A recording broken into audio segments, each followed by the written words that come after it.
বন্দে পুরুষোত্তমম। আপনাদের প্রতি প্রত্যেককে জানাই রানন্দিত জয়গুরু।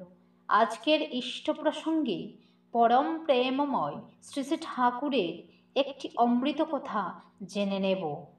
যদি শোনার ইচ্ছা থাকে তবে শুনো। যদি সত্তাকে সমৃদ্ধিশালী করতে চাও, ইষ্টে যুক্ত হও। তার সেবায় অর্থাৎ তার পরিরক্ষণে, পরিপোষণে, পরিপূরণে যতটা পারো তোমাকে নিয়োজিত করো।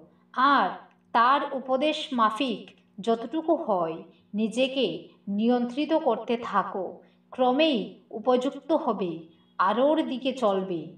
তোমাতে ধর্ম বল ক্রমেই প্রবল হয়ে উঠবে। সার্থক হবে তুমি, সমৃদ্ধ হবে তুমি। জয় গুরু। সূত্র শাশ্বতী বাণী সংখ্যা 202।